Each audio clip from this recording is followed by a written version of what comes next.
Good morning, students. We are now in parallel and distributed computer architecture module, and in my previous class I have talked about what is routing. Routing refers to the method of steering the data through network, or it can be defined as the route which must be followed by the data through the network in order to reach the destination. It is implemented using two things, network switching and network routing.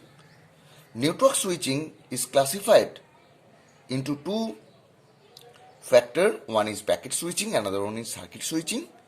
In packet switching, we have seen that the data is divided and then transmitted individually through different route to the destination, and in circuit switching, a link is established between source and destination, and the processor is kept intact during the intercommunication or transmission. Network routing is implemented through permutation, perfect shuffle mechanism, and exchange routing mechanism. In permutation, if there are n number of objects are present, then we can arrange a factorial n connection between them. In perfect shuffle mechanism, we have found that a processor can communicate with other processor. Suppose the initial processor value is 001, so it will connect with the first bit 0 will be the last bit of the destination processor. So 001 will be converted into 0, and 01 is left shuffle. That means it will be connected with 010. That means process P1 will connect with process P2. In exchange routing fashion, we have shown that the processor or the interconnection between the processor will be in butterfly mode. Next, we have come to interconnection network. Interconnection network means the connection among the processor. It is of two types. One is static, another one is dynamic. In static network, it means there is a point-to-point connection among the processor, but in dynamic connection, it means the connection between the processor using switch. Now, our today's topic is types of static interconnection network. So, first type is ring topology.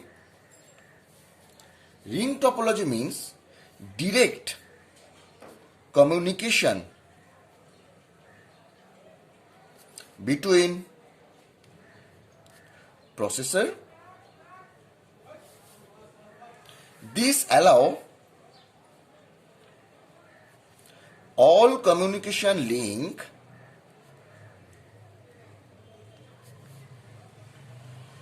to be active simultaneously. The data may have to travel several processors to reach the destination. Now, I will give a pictorial representation how the ring topology is implemented. Suppose there are three processors P1, P2 and P3. So, according to ring arrangement, they will be connected like this one, P1, here will be your P2, here is your P3. Suppose P1 sending the data to P2, P2 is sending the data to P3, and P3 is sending the data to P1. So, this connection is known as ring topology or ring interconnection network. Now, the next topology is tree topology. Here, like the ring, it uses direct communication between processor, there is only one unique path between processor. Now I will give the pictorial representation of tree topology. Suppose this is P1 node.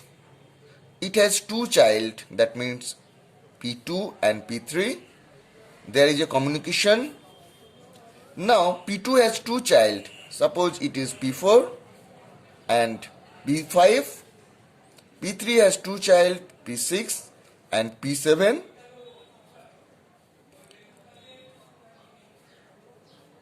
And the communication link will be look like this. Suppose the diameter of the network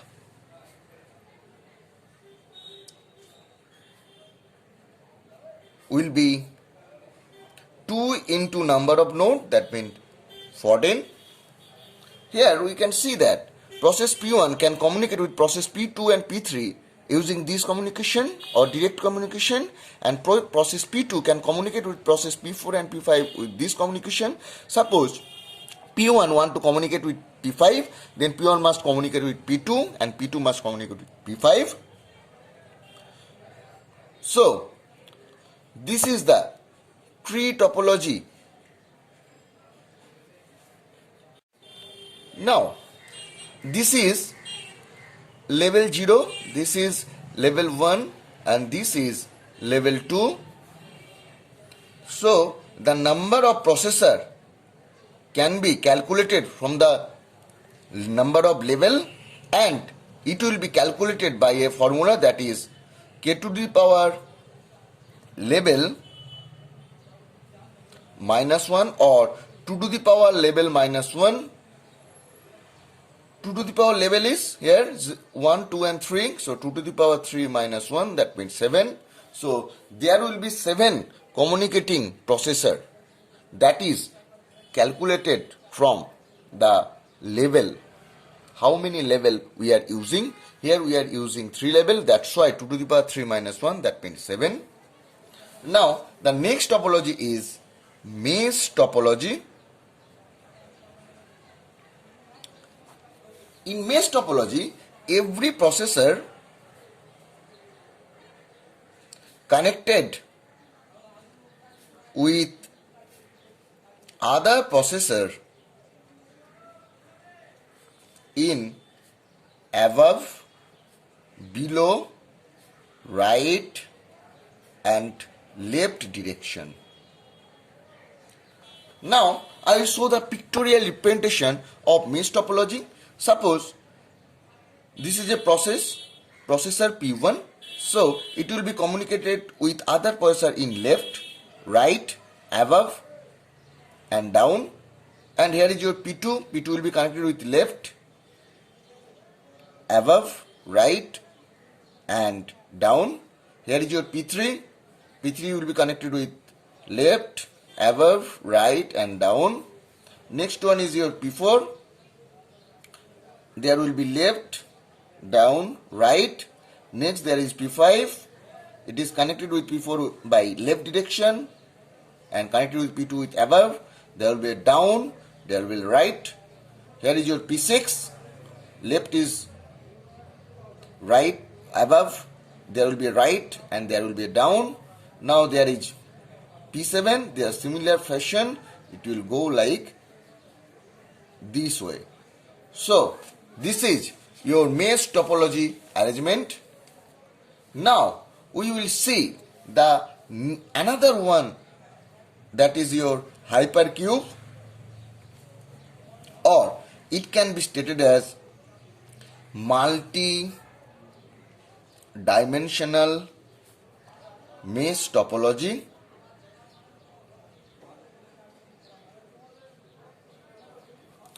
Suppose here are 4 processor. Here are 4 processor.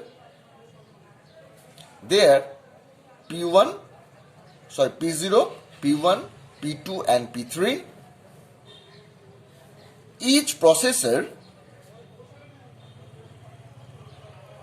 connects to other processor whose binary value differ by 1 bit. Suppose there is process P0, the binary number will be 0 and 0. So 00 processor will communicate, can communicate with the 0. Suppose the first bit is differ by 1, so it will be 1 and the rest is remaining. So here first bit is changing. Now if the second bit is changing, then it will be look like this. So there will be a direct communication from 00 to 10 and 00 to 01. Similarly 10 can communicate with, if the first bit is changed, that is 0 and the remaining is same, and if the second bit is changed, that it will be 1 and 1. So 10 can communicate with 00, that means 10 is communicating with 00 and the other link will be 11. Now the 11 will be communicated with, if the first bit is changed to 0, then it will communicate with 01, and if the second bit is changing, or if the second bit is changing, that it can communicate with 10. So there is a connection from 11 to 01.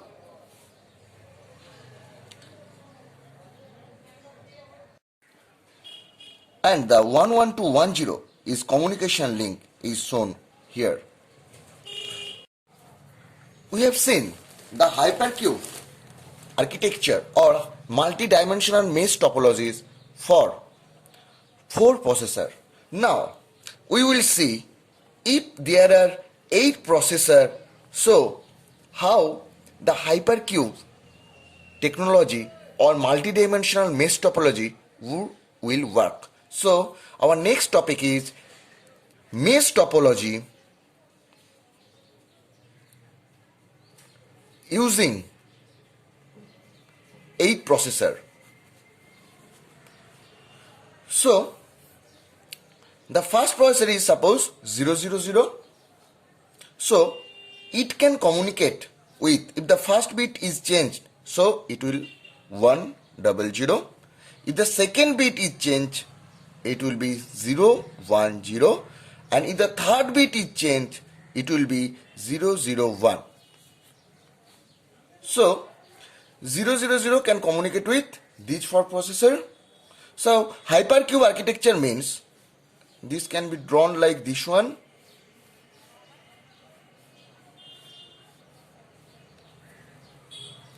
It is like a dice. So if this processor binary number is 000, you can see here are 3 connection. Now this is 100, as 000 can communicate with 100, so we make it 100. This one we are making 001, and this one we are making 010. So let us rewind once again. We are seeing here the mesh topology using 8 processor. So the first processor is 000. It can communicate with other processor whose binary value differs by 1 bit. So 000, the first bit is changed to 100, second bit is changed to 010, and third bit is changed to 001. Now we have drawn a hypercube or a dice, and we make it 000, and the connected nodes binary number are this one. Now 010, with whom this 010 can be connected? 010 can be connected with, if the first bit is changed, so 0 will be 1 and next will be same. If the second bit is changed, it will be 000, and if the third bit is changed, it will be 011. So 010, the first connection will be 110, so we make it 110 as there is a connection. Now the second connection is already published, and the third connection we are making it 011. Now we have to compute the binary number of this number. So we will see 011 with whom this 011 will be connected. So we are 011 will be connected with, if the first bit is changed, so it will be 111. If the second bit is changed, it will be 001. And if the third bit is changed, it will be 010. Now 011 is communicated with 010 and 001. So we are ignoring this, and the rest processor binary number is 111. So we make it 111. Now we will see what is the binary number of this node. So this node is connected with 001. So we will see 001 will be connected with whom? The first bit is changed to 101. The second bit is changed to 011. The third bit is changed to 000. So 001 will be connected is 000. So you are ignoring this. 001 is connected with 011. So you are ignoring this. Now the binary number of this processor will be 101. So this is the Hypercube technology or multi-dimensional mesh topology using 8 processor. Now we will see the another thing, that is systolic array. Means it is an arrangement of processor in an array where data flow synchronously across the arrays between the neighbors. So this is an array we are putting here: processor 1, processor 2, processor 3 and processor 4, and there will be another array we are pushing another 4 processors. So we make it P1, P2, P3, P4, and we are making it as P5, P6, P7, P8. Now there is a connection among the neighbor, so it can be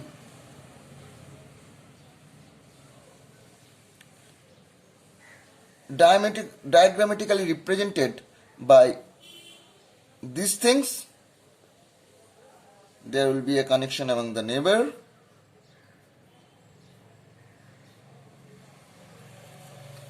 So these are the diagrammatically representation or pictorial representation of systolic arrays. Now we will come with completely connected. Here each processor has connection to all other processor.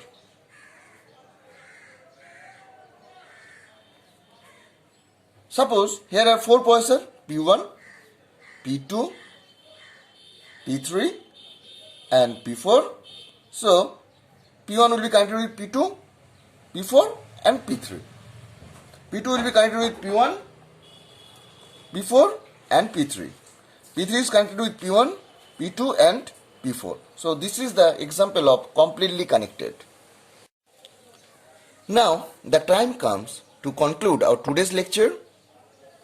We have seen here the different types of static interconnection network. We have seen here ring topology, where the processor will be connected via a ring. Next, the processor will be connected via like a tree structure, that is called a tree static interconnection network. We have seen mesh topology, where the processor will be connected with other by above, down, right and left direction in Hypercube. each processor connect to other processor whose binary value differs by 1 bit. In systolic arrays, where the data flows synchronously across the arrays between the neighbor, and in completely connected, we have seen that each processor has every connection to all other processor. And that's all about today's lecture.